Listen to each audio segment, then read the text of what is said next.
हाँ, 51 किलो की माला के द्वारा वीर तेजा सेवा समिति भीमताल के समस्त कमेटी के द्वारा और आरएलपी के कार्यकर्ताओं के द्वारा एमपी साहब का स्वागत और सम्मान किया जा रहा है। 51 किलो की माला के द्वारा सामूहिक जो कार्यकर्ता आरएलपी के और सेवा समिति के द्वारा स्वागत और सम्मान।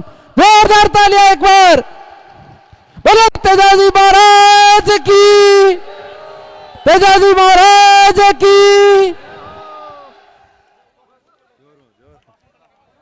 हाँ, अब मैं जिस घड़ी का इंतजार था हनुमान जी बेनीवाल को हेलीकॉप्टर वापस उड़ाना, इसलिए मैं सही निवेदन करूंगा। किसान कौम के रखवाले, करोड़ों दिलों पर राज करने वाले शेर राजस्थान हनुमान बेनीवाल।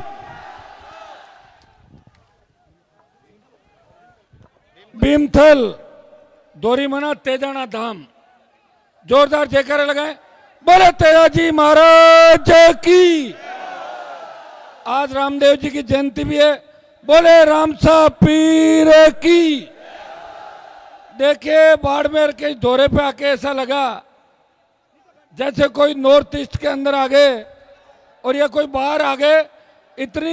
इतना जबरदस्त तरीके से जो उत्साह आपके अंदर है, इस राजस्थान के अंदर उत्साह देखना हो और नौजवानों को जोश देखना तो बाड़मेर आ जाओ, इसलिए बाड़मेर आया हूं मैं विदा सर का मेरा कार्यक्रम था, उसको कैंसिल इसलिए करना पड़ा कि फिर सूर्यास्त हो जाता। हेलीकॉप्टर वाले को बड़ा मुश्किल से लेके आए, मैंने कहा भैया वहां तक चल ले। एक शर्त पे आया है कि साहब आप 20 मिनट के अंदर सभा समाप्त करके आ जाओगे, सिर्फ आपका मान और सम्मान रखने के लिए। बाड़मेर, गुड़ामलानी और दोरीमन्ना, आपका मंत्री बड़ी फड़फड़ाहट कर रहा है ना, इसलिए आया हूं मैं यहां पे, ठीक है ना। उसकी फड़फड़ाहट भी मिटा देंगे और कार्यकाल पूरा नहीं करने देंगे, चिंता मत करो आप। आज तेजादशमी के दिन मैं आपके बीच कह के जा रहा हूं कि भजनलाल की उल्टी गिनती राजस्थान में शुरू हो गई है। तेजाजी के भक्तों के वोट लेके जो कुत्सित प्रयास किया, एसआई भर्ती, आरपीएससी के अंदर जो पुनर्गठन की बात कही और युवाओं के सपनों को जिस तरह तार तार किया भारतीय जनता पार्टी ने, वो तेजाजी महाराज की कृपा थी कि हाई कोर्ट के आगे सरकार को नतमस्तक होना पड़ा, नहीं तुम दिल्ली कूच करते। ये बहुत बड़ी जीत का जो तोहफा मिला है तेजा भक्तों को, ये तेजाजी महाराज की कृपा से ही हाई कोर्ट से न्याय मिला। भाइयों, आपको चिंता करने की आवश्यकता नहीं है। देश में बहुत बड़ी ताकत है हमारी, बहुत बड़ी संख्या है। ये हमारे भाई हमारे सामने मुकाबला कर सकते हैं, लेकिन ज्यादा लंबे समय तक नहीं टिक सकते। हमारे हाथ की जो रेखाएं हैं उसमें यह जरूर है कि हमारे यहाँ से गए हुए लोग थोड़े समय के लिए लड़ सकते हैं, लेकिन अंतिम लड़ाई होती है ना, लड़ाई के अंदर अंतिम कौन जीतता है? अंतिम लड़ाई तेजा भक्त हनुमान बेनीवाल और राष्ट्रीय लोकतांत्रिक पार्टी जीतेगी राजस्थान के अंदर, और मैं विश्वास दिलाता हूं। उसके बाद जिस तरह अशोक गहलोत ने आरोप लगाए, आपको तो पता है कि मैं तो पायलट को सीएम बनाना चाहता था, गहलोत का मैं पक्ष में ही था, लेकिन चर्चा में आने के लिए गहलोत साहब कितना बंटाधार किया राजस्थान का, पायलट ने भी क्या बंटाधार किया, मिलके आप लोगों को, कोई मानेसर जा रहा है, कोई कहीं जा रहा है, सारा भ्रष्टाचार पैदा कर दिया राजस्थान में। कितना सीधा राजस्थान था हमारा, महिला उत्पीड़न में 1 नंबर पर आ गया राजस्थान। सबसे ज्यादा पेपर लीक की घटनाएं हो रही है। दिल्ली हम जाते हैं, बाहर के एमपी कहते हैं कि साहब हमारे बच्चों को डिग्री नहीं मिल रही है, कोई राजस्थान से डिग्री दिला दोगे क्या? फर्जी डिग्रियों का गढ़ बन गया राजस्थान। और विश्वास दिलाता हूं सबको ठीक करेंगे। जिन जिन ने बदमाशी करी है, समय लग सकता है, लेकिन हनुमान बेनीवाल रुकने थकने वाला नेता नहीं है। कई उतार चढ़ाव देखे, कई दौर देखे।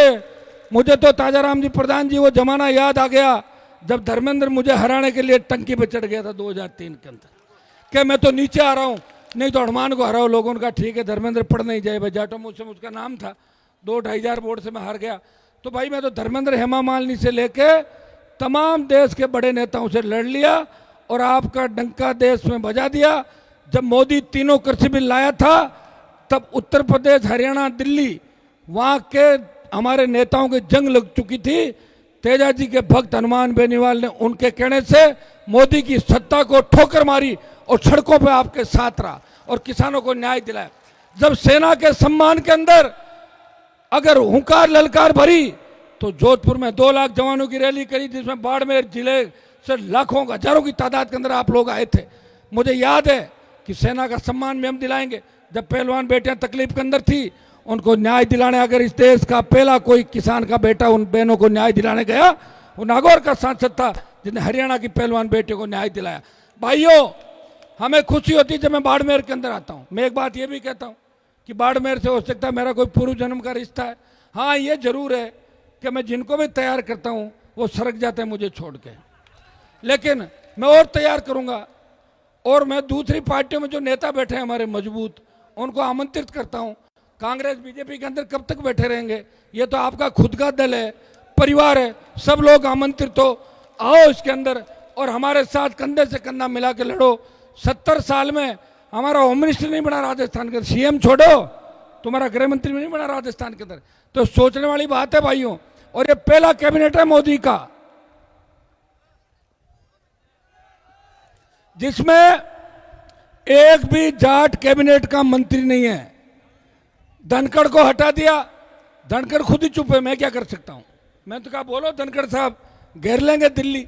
अब कांग्रेस की बात करो, सतपाल मलिक की डेथ हुई, तिरंगे का सम्मान नहीं दिया, और कर्नल सोनाराम जी की जब डेथ हुई, कांग्रेस वालों ने उन्हें माल्यार्पण भी नहीं किया मृत शरीर पे, और कांग्रेस कार्यालय में 2 घंटे नहीं रखा। हॉस्पिटल की मोर्चरी के अंदर उनका शव पड़ा था। ये तो मैंने बोल दिया, नहीं तो आपको तो पता ही नहीं लगता कि क्या क्या कांग्रेस पार्टी ने। ये सोचने की आवश्यकता हमारे लिए, मरना सबको एक दिन। क्या एआईसीसी के अंदर राहुल प्रियंका और सोनिया गांधी हमारे कर्नल साहब को फूल नहीं चढ़ा सकते? क्या इतने कमजोर हम लोग?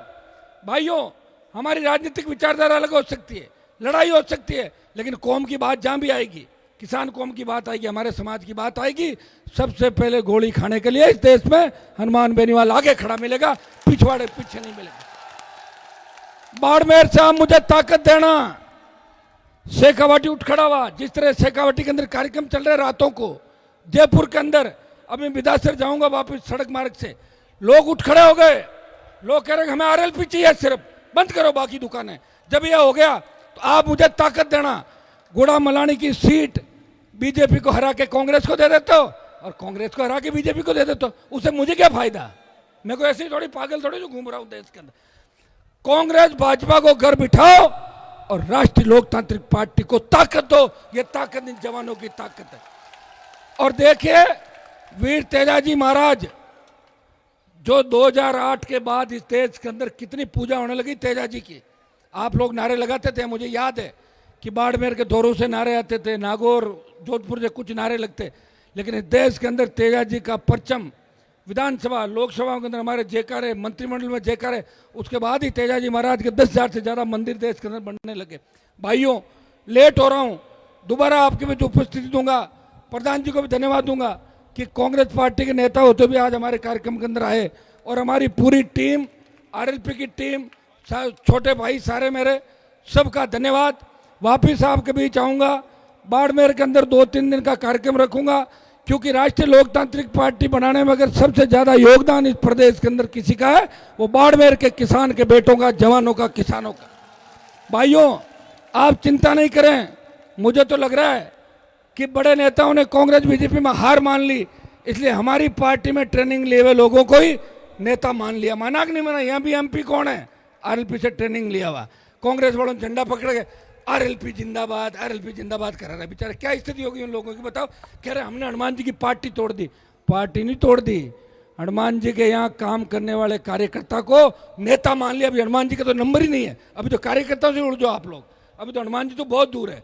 और हनुमान जी तो खींवसर के अंदर जो सरकार को मैंने चुनौती दी, और मैंने देखता हूँ कितनी ताकत है लोगों में। मैं एमपी का चुनाव घर से लड़ा देता, एमएलए मेरा था, मैं हारता थोड़ी, 5 साल एमएलए था, लेकिन मैं देख रहा था कि जिस खींवसर से मैं आता हूँ, जहाँ तेजाजी महाराज है, वहाँ लोगों में कितना दम है। इसलिए एमएलए का इस्तीफा देख के दम देखने के लिए बॉल उछाली थी, थोड़ा दम कमजोर पड़ गया हमारे लोगों का, उसे वापस चार्ज करने की आवश्यकता है। वो आज खरनाल के मेले के अंदर में देखा कि 2 लाख से ज्यादा लोग चार्ज थे। वो एक ही बात कह रहे, हमें राष्ट्रीय लोकतांत्रिक पार्टी चाहिए, हमें तेजा भक्तों की सरकार राजस्थान के अंदर चाहिए, और यही हुंकार आप लोग यहाँ से भरोगे। चूंकि लेट हो रहा हूं इसलिए आपको धन्यवाद दूंगा। दोबारा आप कार्यक्रम करें, फिर आपके बीच आऊंगा, 2 घंटे का प्रोग्राम दूंगा। प्रधान जी को धन्यवाद, मेरी पूरी टीम को धन्यवाद। सारे लोग मेरे साथ इसी तरह लगे रहें, मैं आगे आगे चलूंगा और आपके बच्चों के हक और अधिकार के लड़ता रहूंगा। इस भजनलाल की भी छुट्टी कराएंगे, इसका कनेक्शन काटेंगे और नए राजस्थान का निर्माण करेंगे। और आप वाले मंत्री को भी वापस व्हाइट हाउस के अंदर भेज दूंगा। बहुत बहुत धन्यवाद। जय हिंद। बहुत बहुत धन्यवाद। हनुमान बेनीवाल, हनुमान बेनीवाल, हनुमान बेनीवाल।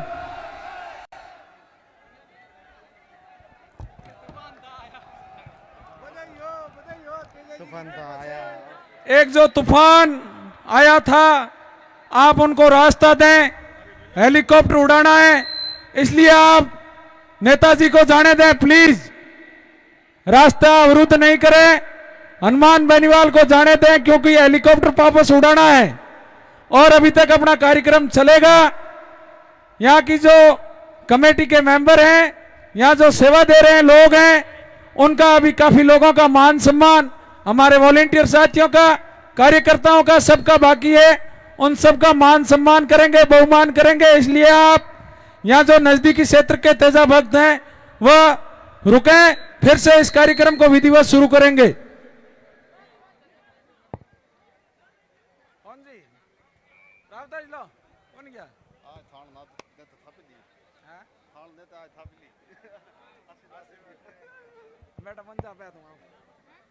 आप सब तेजा भक्तों से मेरी पुनः गुजारिश है कि हनुमान जी को आप जाने दें क्योंकि हेलीकॉप्टर को वापस उड़ाना है, इस बात का विशेष ध्यान रखें।